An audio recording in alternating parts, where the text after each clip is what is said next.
नमस्कार दोस्तों, स्वागत है आपका अपने YouTube channel target with MS में। हिट की जंग एमएस के संग सीरीज में आपका हार्दिक स्वागत और अभिनंदन। जैसा कि आपको बताया कि साइकोलॉजी की यह 4th क्लास है। पीछे 3 क्लास हो चुकी है।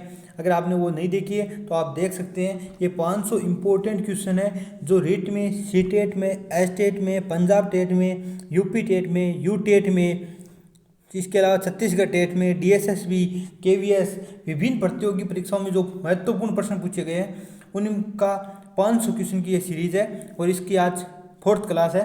तो चलिए वीडियो को शुरू करते हैं। अगर आपने पिछली वीडियो नहीं देखे तो आप देख सकते हैं पीछे जाके। और अगर आपको इसकी पीडीएफ प्राप्त करनी है तो आप टेलीग्राम ज्वाइन कर सकते हैं, target with MS, target with MS. इस पर आपको आंसर सहित पीडीएफ प्राप्त होगी। चलिए शुरू करते हैं। ये प्रश्न क्रम से नहीं है, ये आपको बता दूं। और प्रत्येक प्रश्न है वो किसी न किसी एग्जाम में पूछा गया है। घर से प्रश्न नहीं बनाए हुए हैं, पीछे की एग्जाम्स के प्रश्न है। बोर्ड ने बहुत सोच समझ के आंसर बताए हैं और जो भी आंसर मैं बता रहा हूँ वो ऑथेंटिक आंसर की से बता रहा हूँ। तो ध्यान रखना, कभी कंफ्यूज नहीं होना कि ये प्रश्न गलत है या सही है। जो भी बता रहा हूँ वो ऑथेंटिक बता रहा हूँ। टीचर क्या बता रहे हैं, दूसरे टीचर क्या बता रहे हैं, उससे मतलब नहीं है। जो बोर्ड ने क्या माना है हम उस पर बात करेंगे और क्यों माना है इस पर भी बात करेंगे। चलिए शुरू करते हैं। पहला प्रश्न आता है कि मानव विकास कुछ विशेष सिद्धांतों पर आधारित है।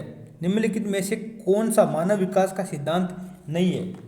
मतलब जो मानव विकास है, मानव विकास के कुछ सिद्धांत होते हैं, सीधी सी बात करें तो उनमें से कौन सा सिद्धांत नहीं है पूछा है। कौन सा सिद्धांत नहीं है।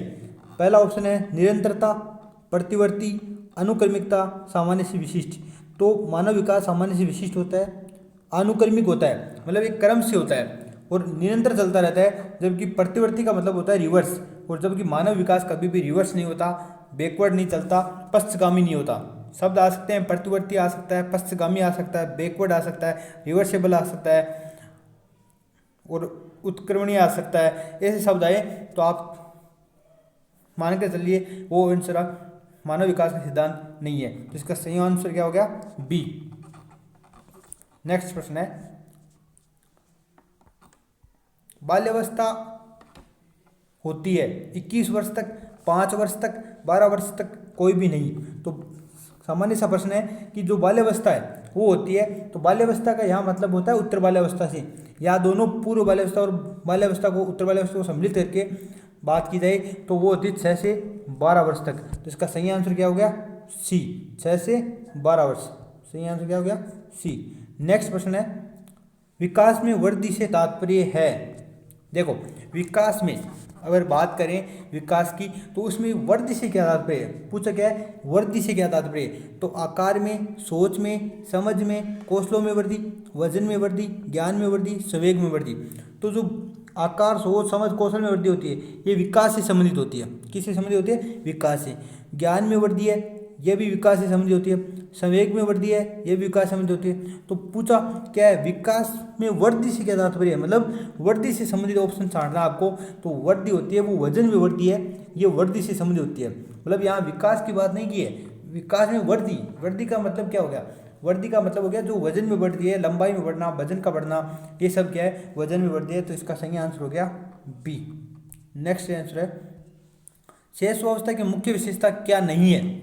प्रश्न को ध्यान से पढ़ना कि शेष अवस्था की मुख्य विशेषता क्या नहीं है। पहला ऑप्शन है चिंतन प्रक्रिया। क्या शेष अवस्था की मुख्य विशेषता है, सीखने की प्रक्रिया में तीव्रता, जिज्ञासा की प्रवृत्ति, अनुकरण द्वारा सीखने की प्रवृत्ति। तो अनुकरण द्वारा सीखने की प्रवृत्ति शेष अवस्था की मुख्य विशेषता में आती है। जिज्ञासा की प्रवृत्ति पाई जाती है, सीखने की प्रक्रिया में तीव्रता होती है। लेकिन जो चिंतन प्रक्रिया है वो शेष अवस्था की मुख्य विशेषता नहीं है। हाँ, हालांकि चिंतन शुरू हो जाता है, विचार करना शुरू कर देता है बालक, लेकिन चिंतन प्रक्रिया पूर्णतः शुरू नहीं हो पाती शेष अवस्था में। तो शेष अवस्था की मुख्य विशेषता नहीं है। नेक्स्ट प्रश्न है, एक 13 वर्षीय बालक है, वो बाद में अपनों बड़ों से झगड़ा करने लगता है और हमेशा स्वयं को सही साबित करने की कोशिश करता है। वह विकास की किस अवस्था में है, किशोरावस्था, बाल्यावस्था, प्रारंभिक बाल्यावस्था, युवावस्था। तो 13 वर्ष का बालक, आप सीधा सा प्रश्न देखते हैं तो 13 वर्ष का बालक किशोरावस्था में आएगा। और वो अगर किसी से झगड़ा कर रहा है बात पर, मतलब वो खुद को उचित ठहराने की कोशिश कर रहा है, तो वो होगा किशोरावस्था का बालक। तो इसका सही आंसर हो गया ए। नेक्स्ट प्रश्न है, प्रयोगात्मक विधि को सर्वप्रथम प्रस्तावित किया, मतलब जो प्रयोगात्मक विधि है उसको प्रतिपादक किसने किया? तो सर्वप्रथम किसने प्रस्तावित किया? राय ने, कोलमैन ने, वुड ने, कॉलिंस व ड्रेवर ने, विलियम वुंट ने। तो इसका सही आंसर है विलियम वुंट। विलियम वुंट ने, जिसने 1879 में लिप्जिंग शहर में, जर्मनी के लिप्जिंग शहर में पहली मनोवैज्ञानिक प्रयोगशाला की स्थापना की, वही विलियम वुंट ने प्रयोगात्मक विधि के जनक माने जाते हैं। नेक्स्ट प्रश्न है, एक मंद गति से सीखने वाले बालक को जरूरत होती है, मतलब एक बालक है जो मंद गति से सीख रहा है, ऐसे बालक को जरूरत होती है अतिरिक्त सहायता की, विशेष सहायता की, कुछ सहायता की, किसी सहायता की नहीं। हरियाणा डेट में पूछा गया प्रश्न है, तो इसका सही आंसर होगा वो होगा विशेष सहायता की। क्योंकि अगर मंद गति से सीखने वाला बालक है उसकी सहायता, अतिरिक्त सहायता आप नहीं दिए जा सकते।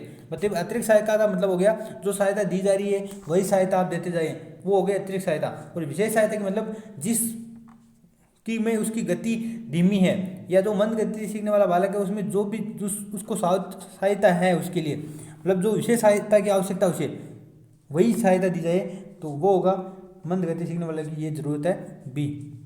नेक्स्ट प्रश्न है, आप एक अति सक्रिय बालक, मतलब जो हाइपर एक्टिविटी बालक है उसको कैसे सही दिशा में लाएंगे? मतलब आप ऐसे समझ सकते हैं कोई बदमाशी करने वाला या शैतान बालक है वो अति सक्रिय है, ऐसे बालकों को कैसे सही दिशा में लाएंगे? उससे कक्षा में कोने में बैठने की जगह निर्धारित करेंगे, ये बात तो बिल्कुल गलत है, ऐसा कभी नहीं करना है। उससे पहले पंक्ति बिठाएंगे और उस पर कड़ी नजर रखेंगे, कड़ी नज़र भी नहीं रखनी है आपको। बालक को सृजनात्मकता में की क्रियाएं करने के लिए प्रेरित करो, बालक को मोटिवेट करो, ये सब क्रियाएं करनी है। उसे सांपड़ आदि साफ करने काम करेंगे, ये भी नहीं कर सकते। तो इसका सही आंसर क्या होगा? उपयुक्त में से कोई नहीं। ये याद रखना, यूपी डेट में पूछा गया है, उपयुक्त में से कोई नहीं इसका आंसर होगा। नेक्स्ट प्रश्न है, कक्षा 5 के न्यून दृष्टि वाले बच्चे को, मतलब जिसको कम दिखाई देता है, ऐसे बच्चे को कक्षा में विशेष बर्ताव करना चाहिए। गलत बात है कि कक्षा में विशेष बर्ताव करो, ये तो गलत बात हो गई। क्योंकि जो भी अगर शिक्षा नीति मान रही है कि समावेशी शिक्षा को महत्व दिया जाए, उसमें विशेष बर्ताव किसी के लिए साथ नहीं करना चाहिए।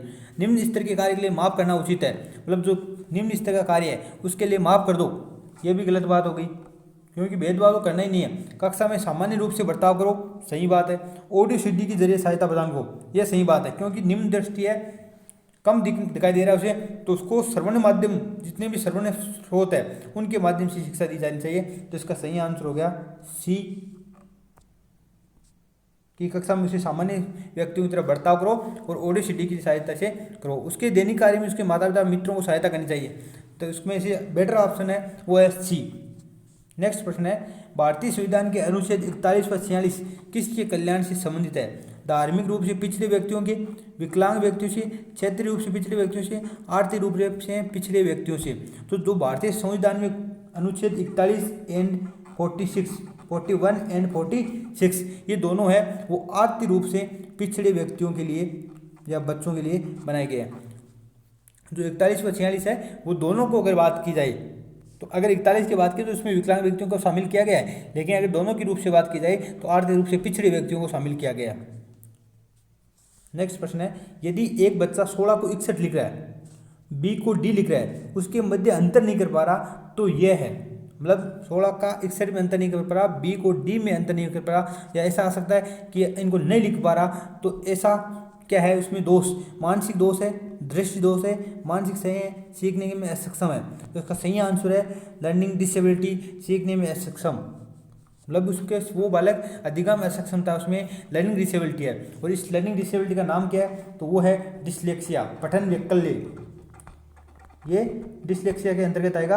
अगर आप यहाँ प्रश्न ऐसा आ जाए, एक बच्चा 16 को 61 लिख रहा है और बी को डी लिख रहा है, तो भी उसमें डिसलेक्सिया होगा, डिस्ग्राफी नहीं होगा। क्योंकि अगर वो उसको पढ़ने में दिक्कत आ रही है, वह 16 को 61 पढ़ रहा है, बी को डी पढ़ रहा है, वो अंतर नहीं कर पा रहा, इसी वजह से वो गलत लिख रहा है। तो अगर लिखने की बात भी आ जाए बी को डी या 16 को 61, तो भी आपको डिसलेक्सिया करना है। नेक्स्ट प्रश्न है, व्यक्तियों की शारीरिक बीमारियों में कितने प्रतिशत तक दबाव की भूमिका होती है? मतलब जो व्यक्तियों में शारीरिक बीमारियां होती है उनमें कितने % तक दबाव की भूमिका होती है, मतलब कितने % दबाव होता है? 61 से 69%, 45 से 65%, 52 से 71%, 50 से 70%। तो ये बिहार टेट में पूछा गया और इसका आंसर माना गया है 50 से 70%, डी ऑप्शन। नेक्स्ट प्रश्न है, अधिगम वक्र में पठार दर्शाता है विलोप, पुनर्बलन, स्वतः पुनर्प्राप्ति, शून्य अथवा नगण्य सुधार। तो इसका क्या आंसर होगा? अधिगम वक्र में जो पठार है वो दर्शाता है कि शून्य प्रगति हो रही है या नगण्य सुधार हो रहा है। मतलब बालक में अगर प्रगति नहीं हो रही, मतलब शून्य तो नगण्य सुधार हो रहा है, का मतलब क्या हो गया कि उसमें सुधार नहीं हो रहा, प्रगति नहीं हो रही, तो वो बनता है अधिगम पठार। अगर बालक ऐसे जा रहा है, अधिगम सीख रहा है और एक पठार बन गया, मतलब इसमें बिल्कुल प्रगति नहीं हो रही, तो ये है अधिगम वक्र। एक कक्षा जिसमें बालकों को सक्रिय रूप से प्रश्न पूछने के लिए प्रोत्साहित किया जाता है, खालिस्तान दृष्टिकोण पर आधारित है। मतलब एक कक्षा ऐसी कक्षा है जिसमें बच्चों को सक्रिय रूप से एक्टिव रखकर प्रश्न पूछने के लिए प्रोत्साहित किया जा रहा है। ऐसी कौन सी कक्षा के बारे में हम किस दृष्टिकोण पर आधारित वह कक्षा कहलाएगी? मनोविश्लेषणवाद पर, जो फ्राइड ने दिया था, समाजवाद पर, व्यवहारवाद पर, निर्मितवाद पर। तो इसका सही आंसर होगा वो होगा निर्मितवाद पर। और आजकल जो जितनी भी शिक्षा है, जो बाल केंद्रीय शिक्षा पद्धति है, वो निर्मितवाद को फॉलो करती है। और ये ध्यान रखना है, निर्मितवाद जो ब्रूनर, जीन पैजे और वाइगोस्की ने दी थी, वो निर्मितवाद बालकों को सक्रिय रूप से प्रश्न पूछने के लिए प्रोत्साहित करती है। नेक्स्ट प्रश्न है, सीखने की विशेषताएं हैं, मतलब जो लर्निंग है, अधिगम है, उसकी क्या विशेषताएं हैं? सार्वभौमिक है, निरंतर है, ए व बी दोनों, उपयुक्त में से कोई नहीं। तो जो सीखना है वो सार्वभौमिक भी होता है और निरंतर भी होता है। इसका सही आंसर हो गया सी, मतलब ए व बी दोनों। नेक्स्ट प्रश्न है, समस्या के अचानक समाधान की वकालत करने वाले सिद्धांत का नाम है संक्रियात्मक अधिगम, संक्रियात्मक अधिगम, सूझ का सिद्धांत, प्रत्यक्ष एवं भूल का सिद्धांत, अनुबंधन। तो समस्या के जो अचानक समाधान की वकालत, यह डेट में पूछा गया प्रश्न है, समस्या के अचानक समाधान की जो वकालत करने वाला सिद्धांत है वो है सूझ का सिद्धांत। सही आंसर हो गया बी, जो कि कोलर के द्वारा दिया गया, जिसमें वर्दिमर, कोलर, कोपका ये शामिल थे। नेक्स्ट प्रश्न है, अधिगम की वह अवस्था जिसमें एक से अधिक साथी एक दूसरे को प्रेरित करते हैं और प्रोत्साहित करते हैं कहलाती है।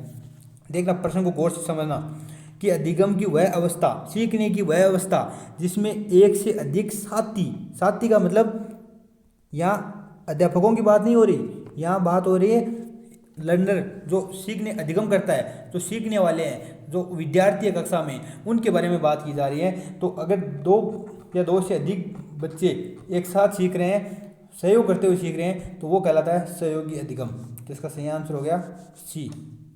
नेक्स्ट प्रश्न है, एक प्रभावी शिक्षार्थी के गुण क्या है? मतलब जो प्रभावी शिक्षार्थी है, एक प्रभावी विद्यार्थी है, उसके क्या गुण होने चाहिए? स्वनिर्देशित होना चाहिए, मतलब वो जो स्वयं को, वो जो आत्मनिर्देशित हो रहा है, स्वयं को जो स्वयं निर्देशित हो रहा है, सेल्फ इंस्ट्रक्टर है, जो स्वयं को निर्देश दे सकता है, ऐसा होना चाहिए। जिज्ञासु और मुक्त विचारधारा वाला होना चाहिए। स्व जागरूकता, सेल्फ अवेयरनेस होनी चाहिए उसमें, उपरोक्त सभी। तो इसका सही आंसर हो गया उपरोक्त सभी। ये सभी गुण एक प्रभावी शिक्षार्थी में होने चाहिए। नेक्स्ट प्रश्न है, एक कॉलेज जाने वाली लड़की ने फर्श पर कोट फेंकने की आदत डाल ली है। लड़की की मां ने उससे कहा कि कमरे से बाहर जाओ और कोट को कुंडी पर टांगो। लड़की अगली बार घर में प्रवेश करती है और कोट को हाथ पर रखकर अलमारी की तरफ जाकर कोट को कुंडी पर टांग देती है। यह उदाहरण किसका है? तो ये रेट में पूछा गया प्रश्न है। तो इसका सही आंसर होगा श्रृंखलागत अधिगम का। और ये श्रृंखलागत अधिगम जो रॉबर्ट एम गेने की सोपान की है, उसका तीसरा सोपान है। और इस पर यह प्रयोग किसके द्वारा किया गया? तो यह प्रयोग किया गया था एडविन गुथ्री का, और इस प्रयोग का नाम है कोट वाली लड़की। एडविन गुथ्री ने इस पर प्रयोग किया था और कोट वाली लड़की प्रयोग का नाम है। यह गलत आदतें छुटाने के लिए प्रसिद्ध है एडविन गुथ्री, जिन्होंने प्रतिस्थापनता का सिद्धांत दिया था। ये है एडविन गुथ्री। नेक्स्ट प्रश्न है, प्रयास व त्रुटि जो थोंडाई के द्वारा दी गई, उसमें सबसे महत्वपूर्ण क्या है? वाद विवाद, प्रेरणा, अभ्यास। तो इसमें वाद विवाद होगा नहीं, मोटिवेशन हो सकता है, अभ्यास हो सकता है, लेकिन प्रयास सबसे महत्वपूर्ण पूछा है कि सबसे महत्वपूर्ण क्या है? तो इसमें सबसे महत्वपूर्ण है लक्ष्य, टारगेट, गोल। सबसे महत्वपूर्ण क्या है? गोल।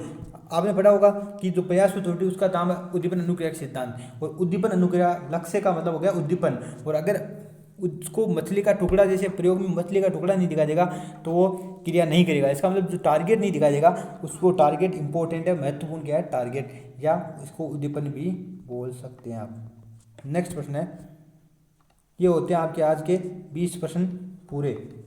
अब 20 में से आपके कितने सही हो रहे हैं ये आप बताइए। आज मैंने जल्दी जल्दी कराने की कोशिश की है ताकि वीडियो ज़्यादा बड़ा नहीं हो। और आपके 20 में से जो भी सही हो रहे हैं वो कमेंट बॉक्स में बताना कितने सही हो रहे हैं। और अगर आपको ये टेस्ट सीरीज कैसी लगी ये भी आप कमेंट करके ज़रूर बताएं ताकि आगे की टेस्ट सीरीज लाते रहें।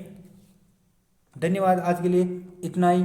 अगर आप टेलीग्राम ज्वाइन करना चाहते हैं तो टारगेट विद आमिर ज्वाइन कर सकते हैं। धन्यवाद।